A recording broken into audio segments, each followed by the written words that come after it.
कहानी सौतेली माँ की। एक व्यक्ति था, उसकी पत्नी का देहांत प्रसव के दौरान ही हो गया था, परंतु किसी तरह बच्चा हो गया था। छोटा बच्चा माँ के बिना कैसे संभाला जाएगा, ये एक बहुत ही चिंता का विषय हो गया था। कई मित्रों व सगे संबंधियों के कहने पर उसने पुनः विवाह किया। बच्चे को नई माँ मिल गई। नई माँ बच्चे के सार संभार करने लगी। बच्चे को भी लगा जैसे कि उसकी माँ फिर से मिल गई। कुछ ही वर्षों में उस युवती को भी एक पुत्र हुआ और उसका ध्यान अपने नए बच्चे पर अधिक रहने लगा। धीरे धीरे उसकी दृष्टि में दोष आने लगा और वो पक्षपात से ग्रसित हो गई। अब उसे लगने लगा कि इस घर का वारिस तो बड़ा लड़का है और संपत्ति पर भी अधिक हक इसी लड़के का है। उसे अपने पुत्र के भविष्य की बहुत चिंता रहने लगी। उसने अपने पति को समझा बुझा राजी किया और बड़े लड़के की पढ़ाई लिखाई सब छुड़वा दी और घर के नौकर को भी हटा दिया तथा सब काम उसी लड़के से कराने लगी। बच्चे के ऊपर बहुत बड़ी विपदा आ पड़ी। वो अभी दूसरी कक्षा ही में था और दुनियादारी कुछ नहीं जानता था। उसे यही लगता था कि माँ ने सही किया होगा। घर का सारा काम करते करते उसका पूरा दिन बीत जाता था। धीरे धीरे माँ ने उसे समझा दिया कि उसका असली कार्य अपने छोटे भाई की सेवा ही है और उसका छोटा भाई ही असली मालिक है। बच्चे ने माँ की आज्ञा मान ली और सदा ही अपने भाई की सेवा संभार में तत्पर रहने लगा। अब वो बड़े लड़के को ज़रा सी गलती होने पर डांटने मारने भी लगी थी ताकि उस पर एक भय बना रहे। वो कोई अच्छे से अच्छा काम भी करता तो उसकी सौतेली माँ उसे बिल्कुल बेकार बताती, लेकिन फिर भी बालक के मन में माता के लिए प्यार ही उभरता। वो उसे सौतेली नहीं मान पाता था। उस औरत ने घर के पूजा पाठ का जिम्मा भी उसी बच्चे को दे रखा था। अतः उस बालक की बुद्धि धीरे धीरे अत्यधिक होने लगी। जैसे जैसे वो बड़ा होने लगा उसे सच्चाई समझ में आने लगी, लेकिन वो अपना सब दुख भगवान से ही कहकर संतोष कर लेता था और उसका सारा दुख समाप्त हो जाता था। पिता से वो बहुत प्रीति करता था और जानता था कि पिता उसकी स्थिति से बहुत दुखित रहते हैं, लेकिन वो उनसे हमेशा माँ की बड़ाई ही करता था। पिता का होना ही उसके लिए बहुत था, परंतु उसके पिता भी एक बीमारी में चल बसे और वो बिल्कुल अकेला हो गया। बस भगवान ही उसे रह गए। समय बीतने लगा और दोनों बच्चे बड़े हो गए। अब घर का सारा अधिकार सौतेली माँ के हाथ में था।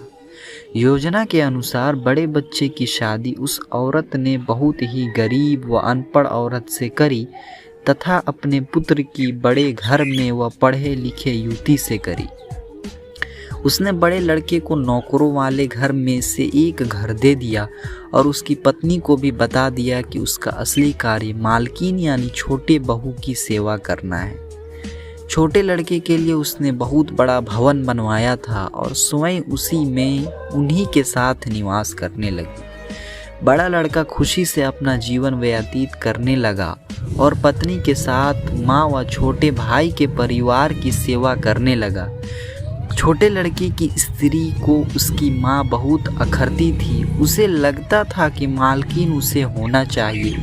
अब सास बीमार भी रहती थी और साथ में रहने के कारण रात बिरात सेवा उस छोटी बहू को ही करनी पड़ती थी, जो उसे बिल्कुल पसंद नहीं था।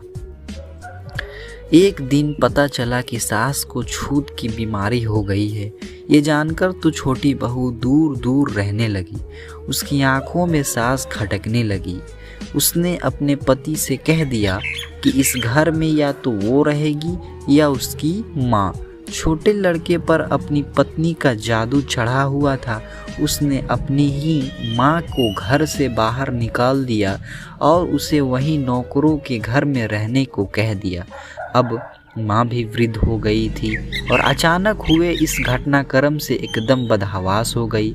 उसे अपनी जीवन भर की पूंजी व्यर्थ जाती दिखी। वो तो अपने इस बेटे के ऊपर पूरी तरह निर्भर थी। उसने सपने में भी ऐसा नहीं सोचा था। उसे लगने लगा कि अब उसकी सेवा कौन करेगा। उसने आत्महत्या करने का निर्णय ले लिया और गंगा जी में डूबने चल दी। बड़ा लड़का कहीं बाहर गया था और उसे कुछ पता नहीं था। वो एक घाट से गुजर रही थी। शोर सुना तो देखा कि कोई नदी में डूब रहा है।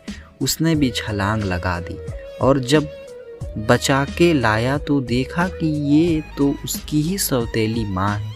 जब सारी बात पता चली तो उसे बहुत दुखित हुआ और अपनी पत्नी व माँ के साथ घर त्याग दिया और दूसरे गांव में रहने लगा।